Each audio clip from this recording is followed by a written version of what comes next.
5 لوگوں کا روزہ قبول نہیں ہوتا۔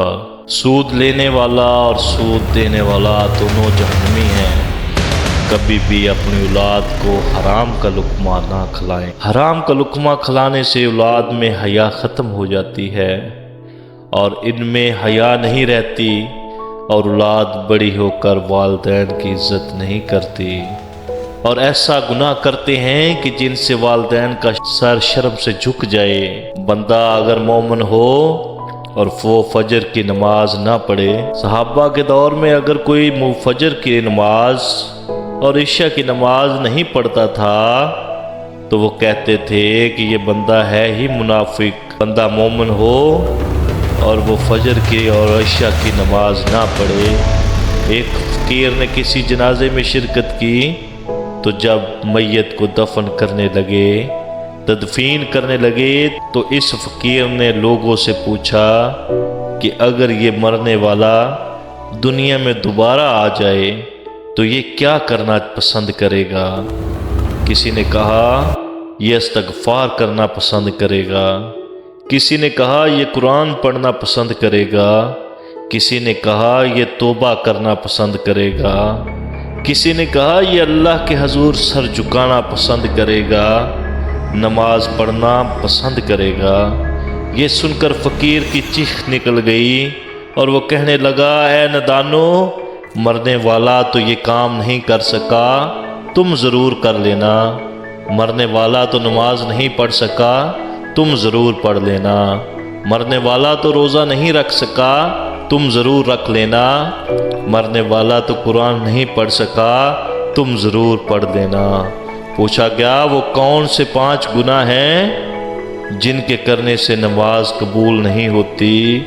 جن کی نماز قبول نہیں ہوتی ان کا کوئی بھی عمل قبول نہیں ہوتا تب تک جب تک وہ لوگ پکی توبہ نہیں کر لیتے۔ فرمایا پہلا شخص سود خور انسان، سود کا کاروبار کرنے والا، سود کا بزنس چلانے والا، سود کے کاروبار سے اپنی اولاد کو حرام کا لقمہ کھلانے والا، حرام کا رزق کھلانے والا۔ کبھی بھی اپنی اولاد کو حرام کا لقمہ نہ کھلانا، تمہاری اولاد کی آنکھوں میں سے حرام کا لقمہ حیا چھین لے گا، شرم چھین لے گا، غیرت چھین لے گا۔ تم اولاد کے ہاتھوں رسوا ہو جاؤ گے، برباد ہو جاؤ گے، ذلیل ہو جاؤ گے۔ دوسرا گناہ شرک کرنے والا۔ شرک کرنے والے انسان کی کوئی بھی عبادت قبول نہیں ہوتی، نماز قبول نہیں ہوتی، روزہ قبول نہیں ہوتا تب تک جب تک وہ اللہ تعالیٰ سے پکی توبہ نہیں کر لیتا۔ میرے نبی نے فرمایا شرک سے بچنا، شرک تمہاری نیکیوں کو اس طرح کھاتا ہے جس طرح آگ لکڑیوں کو کھا جاتی ہے۔ آج کل آپ دیکھتے نہیں کہ جب ہم اللہ کے نیک بندوں کے مزار پر جاتے ہیں، اولیاء کے مزار پر جاتے ہیں، فاتحہ پڑھنے کی بجائے ان کے درجات کی بلندی کی دعا مانگنے کی بجائے، ان کا وسیلہ مانگنے کی بجائے، وہ اللہ کے نیک لوگ تھے، اللہ کے محبوب بندے تھے، ان کا صدقہ مانگنے کی بجائے ان کے آگے سر جھکائے بیٹھے ہوتے ہیں۔ ہم مزار کو سجدہ کر رہے ہوتے ہیں۔ شرک نہیں ہے تو کیا ہے؟ پیروں کے پاس تعویذ لینے جاتے ہیں کہ پیروں سے رزق مانگنے جاتے ہیں، اولاد مانگنے جاتے ہیں، بیٹے مانگنے جاتے ہیں۔ یہ شرک نہیں تو کیا ہے؟ صرف مانگو تو اللہ سے مانگو، اللہ کے ساتھ کسی کو شریک نہ ٹھہراؤ۔ جھکنا صرف اللہ تعالیٰ کی ذات کے آگے ہے، مانگنا صرف اللہ تعالیٰ سے ہے، اور کسی سے نہ مانگو، کسی اور کے آگے نہ جھکو۔ پیار اپنی جگہ، محبت اپنی جگہ، احترام اپنی جگہ۔ میں یہ کہتا ہوں کہ جب بھی مانگو اللہ تعالیٰ سے مانگو اور مصطفیٰ کے صدقے مانگو۔ اللہ کو پانے کی کوشش کرو۔ جب اللہ تعالیٰ تمہارا ہو گیا تو سب کچھ تمہارا ہو گیا۔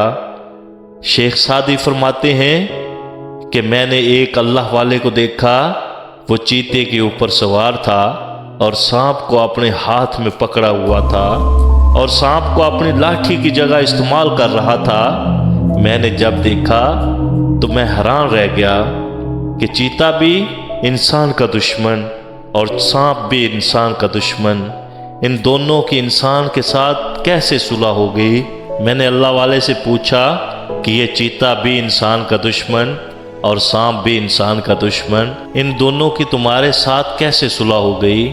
تو اس اللہ والے نے جواب دیا، شیخ سعدی، میں نے جب سے اللہ سے صلح کر لی تب سے ان دونوں نے میرے سے صلح کر لی، جب سے میں نے اللہ سے دوستی کر لی ان جانوروں نے میرے سے دوستی کر لی۔